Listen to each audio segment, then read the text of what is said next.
வணக்கம் கேமர்ஸ். இந்த வீடியோவில் வரப்போகிற ஜிபியூஸ் பற்றி தான் பேச போகிறேன். 2025 வந்து புது ஜிபியூஸ்லாம் வரப்போகுது.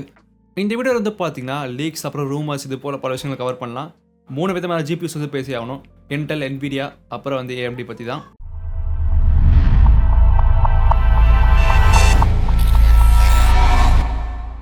முதல்ல என்விடியா பற்றி பேசிடலாம். என்விடியா வந்து அடுத்த மாதம் ஜனவரி 2025 சிஎஸ் ஈவெண்ட் வந்து பார்த்தீங்கன்னா RTX 5000 வந்து அன்வேல் பண்ண போகிறாங்க.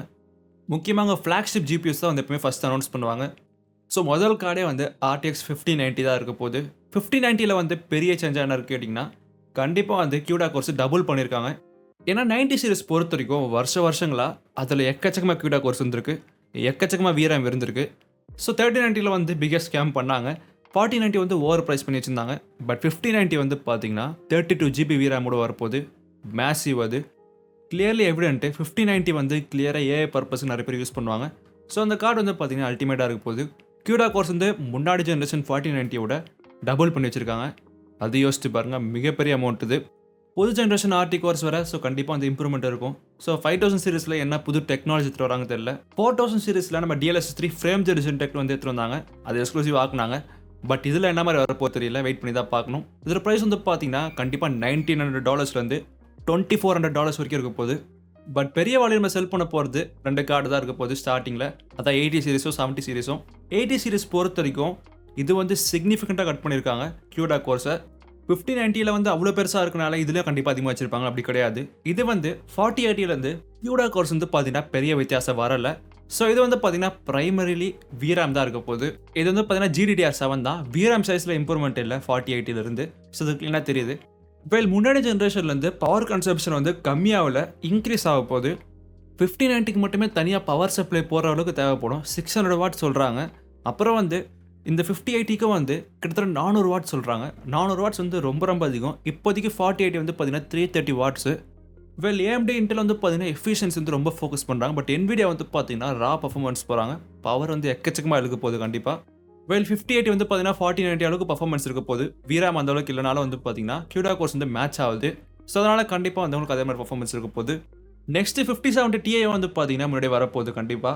இது வந்து உங்களுக்கு மார்ச் மாதத்துக்குள்ளே வந்துடும். ஸோ இதை பொறுத்த வரைக்கும் ஓவர் ப்ரைஸஸ் சொல்லுவேன் நான், கண்டிப்பாக இப்பயே சொல்லிடுறேன் நான். இது $800 கிட்ட இருக்க போகுது. ஒரே ஒரு இம்ப்ரூவ்மெண்ட் என்ன கேட்டிங்கன்னா வந்து 70 சீரிஸ்லேருந்து VRAM அதிகமாக இருக்கும், X சீரிஸில் இருக்க போகுது. வேல், முன்னாடி ஜென்ரேஷன் வந்து பெருசாக எதிர்பார்க்க மாட்டீங்க இம்ப்ரூவ்மெண்ட்டு. நான் பார்த்த வரைக்கும் என்விடியா வந்து ஒரு காலத்தில் வந்து பார்த்தீங்கன்னா டபுள் பண்ணுவாங்க CUDA கோர்ஸை. அப்படி தான் இருந்தது 2070க்கும் 3070க்கும். பட் வெரி சாரி, புது என்விடியா அப்படி கிடையாது. முக்கியமாக வந்து பார்த்தீங்கன்னா அமெரிக்கன் கவர்மெண்ட்டும் நிறைய வந்து ரெஸ்ட்ரிக்ஷன்ஸ் போடுறாங்க. பட் அதுமாரி என்விடியாவுக்கு வந்து பார்த்தீங்கன்னா ரொம்ப காசு மேலே சேர்ந்துருச்சு. ஸோ அந்த அளவுக்கு CUDA கோர்ஸ் எதிர்பார்க்க மாட்டீங்க. வெல், இதோட ப்ரொடக்ஷன்லாம் முடிஞ்சிட்ட பிறகு மீதி இருக்க சிலிகான்ஸ் வச்சு பார்த்தீங்கன்னா வந்து மீதி இருக்க சீரிஸ் வரப்போகுது. அதெல்லாம் வந்து செகண்ட் ஹாஃப் மேலே தான் வரும் கண்டிப்பாக. என்விடியா வந்து பார்த்தீங்கன்னா அடுத்த ஜென்ரேஷன் வந்து எப்படி மார்க்கெட்டிங் பண்ண போகிறாங்களோ அதை பொறுத்த சேல்ஸ் இருக்க போகுது. 4000 சீரிஸ் வந்து அட்டர் ஃப்ளாப் அவங்களை பொறுத்த வரைக்கும். அவங்க எதிர்பார்த்த அளவுக்கு இல்லை. அந்தளவுக்கு வந்து பார்த்தீங்கன்னா பெருசாக மேனுஃபேக்சரும் பண்ணல. 3000 சீரிஸாக இன்னும் ஓடிட்டுருக்கு. வேல்யூவும் சூப்பராக இருக்குது. பட் அடுத்த ஜென்ரேஷன் வந்து பார்த்தீங்கன்னா ஏதாச்சும் புதுசாக கொண்டு வரணும். டெக்னாலஜி வந்து எடுத்துகிட்டு வந்தாங்கன்னா எக்ஸ்க்ளூசிவாக வைப்பாங்க கண்டிப்பாக. அதுதான் வந்து செல் பண்ண போகுது அவங்களுக்கு. அது நல்லாவே தெரியும் அவங்களுக்கு. பட் என்விடியாவுக்கு கேமிங் மார்க்கெட் வந்து பார்த்தீங்கன்னா இப்போ 2வது கன்சர்ன் தான். முதல் கன்சர்ன் அவங்களுக்கு ஏஐ மார்க்கெட் தான். ஸோ அவங்களுக்கு 5090 பற்றி நல்லாவே தெரியும், அது நல்லா செல் ஆக போகுது. பட் அதை மீறி அவங்க வந்து பார்த்தீங்கன்னா சர்வர் சைட்லையும் டேட்டா சென்டர் சைட்லேயும் வந்து ரொம்ப சூப்பராக பண்ணிகிட்ருக்காங்க. அவங்க தான் வந்து மார்க்கெட் லீடர். இப்போ எதுவுமே பண்ணவே முடியாது. அதனால் ரொம்ப சந்தோஷமாக இருக்காங்க. அதே மாதிரி இன்வெஸ்டர்ஸும் வந்து அவங்களுக்கு புஷ் பண்ணுறாங்க. கேமிங்கில் அப்புறம் பார்த்துக்கோங்க, இது முதல்ல ஃபோக்கஸ் பண்ணுங்கன்னு ரொம்ப க்ளீனாக தெரியுது. வெல், என்விடியாவோட இந்த ஃப்ளாக்ஷிப் டெசிஷன் வந்து பார்த்தீங்கன்னா ஒரு பெரிய ஸ்பேஸ் வந்து கிரியேட் பண்ணும். அதாவது மிட் அண்ட் மார்க்கெட்டு. இதை பொறுத்த வரைக்கும் அந்த $500 கொடுக்க ஜிபியூஸ் தான். இதுதான் வந்து பெரிய வால்யூமில் செல் பண்ணும். என்விடியாவுக்கு இப்போதைக்கு 4000 சீரிஸ் மேலே யாருக்குமே நம்பிக்கை இல்லை. எல்லாரும் 3000 சீரிஸ் தான் வாங்கிட்டு இருக்காங்க. அந்த பட்சத்தில் கண்டிப்பாக AMD வரும்போது பெரிய டிஃப்ரென்ஸ் ஏற்படுத்த போகுது. ஏன்னா வந்து RX 8000 சீரிஸில் மிட் அண்ட் ஜிபியூஸ் தான் ஃபஸ்ட்டு ஃபோக்கஸ் பண்ண போகிறாங்க AMD. வெல், AMD என்விடியா மாதிரி அவங்களோட ஸ்ட்ரீம் ப்ராசஸஸ் வந்து பார்த்தீங்கன்னா டபுள் பண்ணலை அவங்க. இதை பொறுத்தவரைக்கும் கொஞ்சம் தான் இன்க்ரீஸ் பண்ணியிருக்காங்க. பட் இவங்களோட ஸ்ட்ராட்டஜி வந்து பார்த்தீங்கன்னா பெட்டர் பர்ஃபார்மன்ஸ் வந்து கொண்டு வராங்க அதே அமௌண்ட் ஆஃப் கோர்ஸில். ஸோ அதிக கிளாக் ஸ்பீட் வந்து பார்க்க போகிறீங்க கண்டிப்பாக. VRAM வந்து பூஸ்ட் பண்ண போகிறாங்க கண்டிப்பாக. அது நடக்கதா போகுது. இதில் வந்து RX 8800 XT தான் வந்து ரொம்ப சூப்பராக இருக்க போகுது. இது வந்து பார்த்தீங்கன்னா $499 வந்து $599 வரைக்கும் இருக்க போகுது. இது வந்து கண்டிப்பாக நிறைய VRAMோட வரும். AMD வந்து மிஸ்ஸே பண்ண மாட்டாங்க. 16 GB VRAMோட வரப்போகுது. 4080 கம்பேர் பண்ணுற அளவுக்கு இருக்குன்னு சொல்கிறாங்க.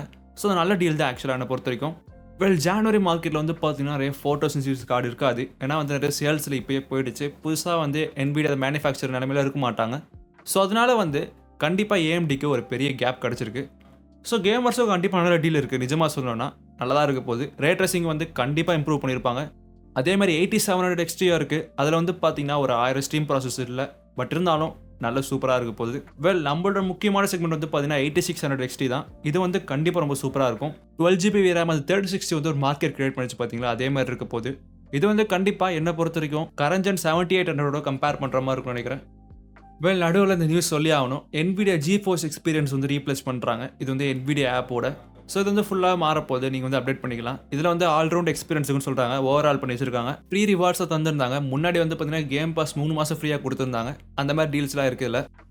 அடுத்து வந்து இதான் ரொம்ப பிடிச்சிருக்கு எனக்கு. இன்டெலோட பேட்டில் மேட் GPUs வந்து வருது. இதை வந்து ரொம்ப சூப்பரான டைமில் லான்ச் பண்ணுறாங்க.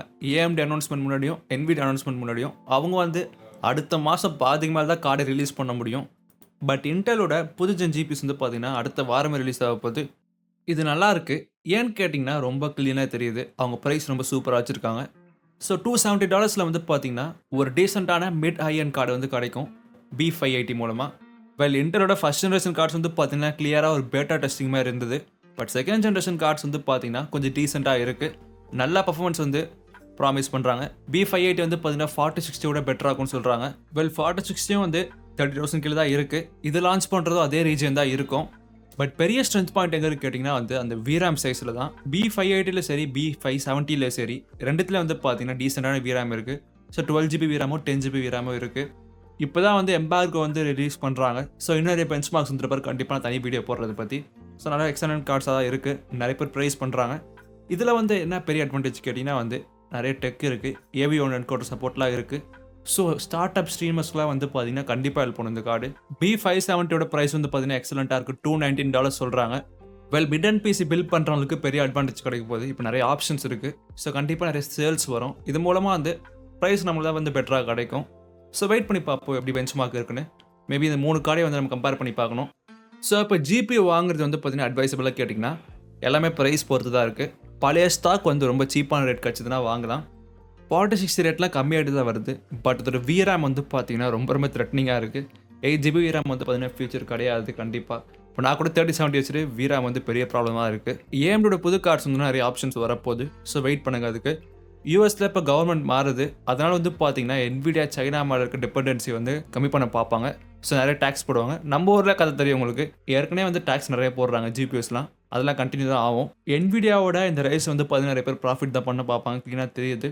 ஸோ அது மூலமாக வந்து நம்ம தான் அஃபெக்ட் ஆகிறோம். பட் எந்த சிச்சுவேஷனும் வந்து நம்ம 2020 மேட்சே பண்ணாது. அந்த டைமில் ரொம்ப ரொம்ப மோசமான டைமில் இருந்தது. இப்போ வந்து ஃபைன் தான் சொல்லுவேன் நான். தென் இதே மாதிரி வேறு கண்டென்ட் இருந்தால் கமெண்ட்டில் சஜஸ்ட் பண்ணுங்கள். இது போல் பல வீடியோ போட்டு செக் பண்ணி பாருங்கள். பாய்.